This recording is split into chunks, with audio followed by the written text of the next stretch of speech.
E aí, pessoal, estamos de volta aí com a segunda parte do nosso vídeo respondendo as perguntas dos inscritos, tá?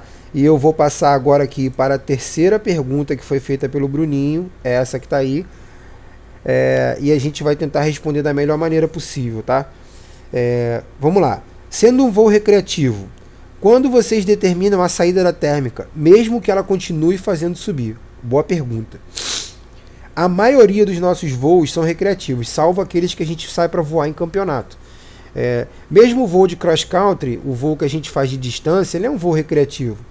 E quando que a gente escolhe a melhor hora de saída térmica? Isso é uma pergunta muito relativa, porque depende de uma série de fatores. Depende do teto que a gente está voando, depende da velocidade que a gente está voando, da direção em que a gente vai voar e do que a gente vai sobrevoar, na maioria das vezes.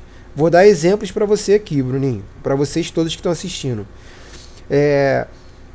Tem vezes que a gente programa um voo de 30 km. Vamos dar um exemplo aqui. Vamos fazer um voo para a praia de 30 km. A gente vai sair de Nova Iguaçu e vai para o Recreio voando. É um voo de 30 km. Existem momentos desse voo que são críticos, onde a gente sobrevoa locais que você tem uma escassez de pouso muito grande. Existem outros momentos em que a gente tem que passar por cima de montanhas. Montanhas que têm florestas muito densas e vastas. Você tem que sobrevoar elas com segurança para chegar no outro lado dessa montanha, tendo um lugar para pousar. Existem situações em que a gente está passando por cima de locais onde você não tem estrada, onde a gente chama de locais de difícil acesso, né? Onde se eu precisar de algum resgate, se eu fizer um pouso, eu vou ter que caminhar quilômetros para poder ser encontrado. Às vezes não tem sinal de celular, coisa desse tipo. Tudo isso a gente leva em consideração. Tudo isso é levado em consideração. Quando você faz um voo por cima de rodovias, ou num lugar onde você tem vasto pouso, a gente vai ficar muito mais confortável para fazer transições. Vou dar um exemplo para você entender. Nesse voo do litoral que a gente decola geralmente de uma rampa de, vou botar aqui, 300 metros de altura, 320, 330 mais ou menos, e a gente precisa atravessar uma montanha com 1.500 metros de altura. Nós temos que estar com 1.500 para passar por cima dessa montanha com folga. Ela tem 900 metros de altura. Por que a gente tem que botar 1.500 metros para passar por cima de uma montanha que tem só 900 metros? Porque não é só passar por cima da montanha. A gente tem que passar por cima dela e depois dela existe uma escassez de pouso muito grande. Ou a gente precisa chegar no objetivo sem perder o voo antes do combinado, tá? Então vamos dar um exemplo aqui. Digamos que eu queira fazer esse voo para o litoral. Quando a gente decola dessa rampa de 300 metros, a nossa altitude de segurança para sair do local onde você está subindo é 1.100, 1.300 metros. Então a gente saiu lá, vou botar aqui, 300 metros, subi, fiquei com 1.100 metros. 1.100 metros eu estou dentro da térmica. Se essa térmica estiver subindo ainda com bastante intensidade, eu fico mais nela até eu alcançar uma altura de segurança que agora eu estou com folga. Se eu estou chegando a 1.000, 1.100 metros e essa térmica começa a fraquejar, eu não vou mais perder tempo com ela. Eu vou sair dela porque eu posso e vou encontrar outras térmicas na frente, talvez até melhores. Beleza? Então o momento que eu escolho para sair de uma térmica e voar para frente é o momento em que eu tenho segurança de que aquela minha transição vai me garantir lá na frente uma segunda chance, que é a chance de pegar uma nova térmica. É o que a gente faz. Então, eu saio da térmica, se ela estiver subindo com pouca intensidade, ou se eu já estiver com uma altura que seja favorável a eu voar um percurso bem extenso. E nesse percurso eu tenho muita possibilidade de pegar outra térmica. Beleza? Funciona assim. Então a gente só abandona a térmica de fato quando a gente ou ganhou uma altura de segurança muito boa, ou essa térmica perdeu a intensidade que a gente entende como sendo uma boa intensidade. Vamos supor aqui, eu peguei uma térmica com 0,5 de ascensão, 0,5 metros por segundo. Aí de repente ela evoluiu, foi para 1 metro, 1,5 metro, 2, 3, 4 metros. Uma térmica de 4 metros por segundo, eu alcanço 1.000 metros e ela ainda está com 4 metros, eu não vou largar ela. Eu vou continuar subindo nela até ela alcançar uma taxa de ascensão de 2, 1,5 metro, às vezes 1 metro. Se eu conseguir colocar 1.800, 2.000, 2.500, para mim tá espetacular. Aí sim eu saio dela quando ela perder intensidade. Agora, se eu tiver numa térmica de 3,5 metros por segundo e eu tô a 900 metros de altura, tá? E essa térmica cai de 3 metros por segundo para 0,5 metro por segundo, eu a 1.000 metros, eu não vou ficar perdendo tempo ali. Porque eu sei que com 1.000 metros eu consigo voar uma distância grande e entre essa transição eu tenho chances de pegar outras correntes de ascensão. Beleza? Então esses são os critérios que a gente usa para decidir abandonar uma térmica ou ficar nela, né? Vamos à quarta pergunta. Vamos lá. No caso de velas com diferentes comportamentos, quando um piloto menos experiente tem um desempenho inferior, dá para ajudar esse cara em voo? Cara, perfeitamente. Essa pergunta é muito boa porque isso é o que acontece com a gente todo dia. Todo voo a gente tem um piloto com uma vela diferente.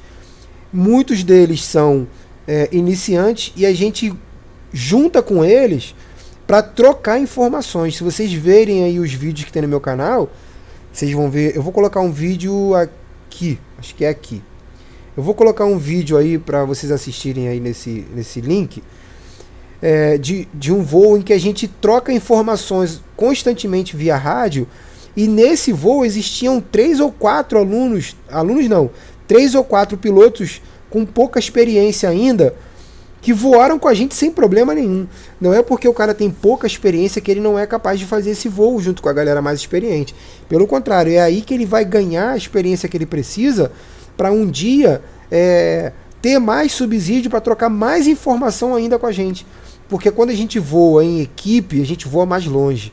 Tá? Quando a gente voa em equipe, a gente voa com mais segurança. Então, se você tem 2, 3, 4, 5, 10 pilotos na equipe, você tem a probabilidade de chegar mais longe e você tem mais segurança, porque são várias cabeças analisando constantemente a situação do voo. Isso inclui meteorologia, isso inclui sinais que o solo mostra pra gente, fumaças, direção de vento, voo de pássaros, enfim, uma série de fatores, né? Então, existe sim pilotos com velas diferentes, com experiências diferentes, que conseguem sim ser ajudados pela gente aí durante o voo, tá? Lembro que muitas das vezes também eu já fui auxiliado por pilotos com pouca experiência, tá, galera? Às vezes o cara com pouca experiência chamou a atenção minha lá, falou: Fabrício, tá percebendo não sei o que, não sei o que. Opa, não tinha visto isso. E aí a gente consegue ter uma visibilidade um pouco maior de algumas situações, tá, pessoal? Então existe sim essa possibilidade do piloto mais novo ajudar e ser ajudado também. Vamos à quinta pergunta. Quais são as causas que comprometem mais o abandono de um objetivo pré-definido? Predomina a meteorologia ou algumas escolhas e decisões erradas? Eu vou responder a você, Bruninho, que já aconteceram essas duas situações com a gente aqui. Tá? Ocorreram situações em que a gente percebeu que a meteorologia mudou, tá? A condição meteorológica mudou e por isso a gente foi obrigado a abandonar o voo. E existiram situações em que a gente tomou decisões erradas e por essa decisão errada a gente teve que abandonar o voo. Tá? Vou dar um exemplo aqui. A gente estava fazendo esses dias aí agora, eu vou colocar aqui em cima também, acho que é aqui. Vou colocar aí para vocês verem.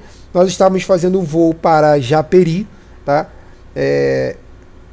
Com a condição meteorológica pré-determinada já, o voo já traçado, tudo mapeado, tudo direitinho. A escolha nossa foi unânime, a gente foi para Japeri fazer o voo, saindo de Mesquita para Japeri voando. Quando a gente chegou em Queimados, cerca de 20 e poucos quilômetros de voo ainda, pouco, né? Houve uma mudança significativa no microclima, na meteorologia do local em que a gente estava voando. Estávamos voando com vento leste, que era cauda, nosso vento de cauda, e de repente surgiu um vento sudoeste com uma intensidade de moderada a forte. E a gente foi obrigado a pousar, porque pra gente aqui o vento sudoeste não é legal. Então eram cerca de 6 ou 7 pilotos, Todos foram para o pouso porque o vento obrigou a gente a mudar o plano, tá? Outro exemplo, a gente tentou fazer um voo para um determinado local, tá?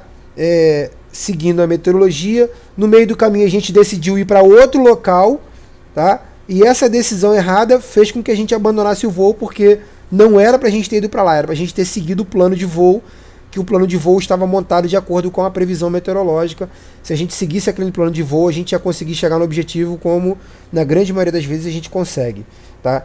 Então essas duas situações acontecem, tá? Por isso que é interessante você discutir essas coisas com a galera que está voando com você. A gente discute isso antes do voo e continua discutindo isso durante o voo, tá? Não é igual um voo de avião em que você tem um plano de voo montado e 99% das vezes esse plano de voo é seguido até o fim. No voo livre a gente depende da condição meteorológica, da natureza, então se a natureza modificar a sua energia, as suas decisões, nós somos obrigados a nos adaptar a isso. Então a gente tem que pousar para não sofrer nenhum tipo de consequência. Beleza? Vamos à sexta e última pergunta. Então vamos lá. Já aconteceu, mesmo checando tudo, decolar com batoque enrolado e que tenha comprometido o voo sem comprometer a segurança? Isso acontece, digamos assim, constantemente, né? Vou dar um exemplo aqui de como isso acontece constantemente. O batoque enrolado que você me diz aqui é quando você tem o batoque que ele sai da sua mão, ou então por algum motivo ele passa por dentro dos outros tirantes, né? E quando você entra em voo, que você vai comandar ele, você percebe que ele está enrolado nas linhas ou no tirante.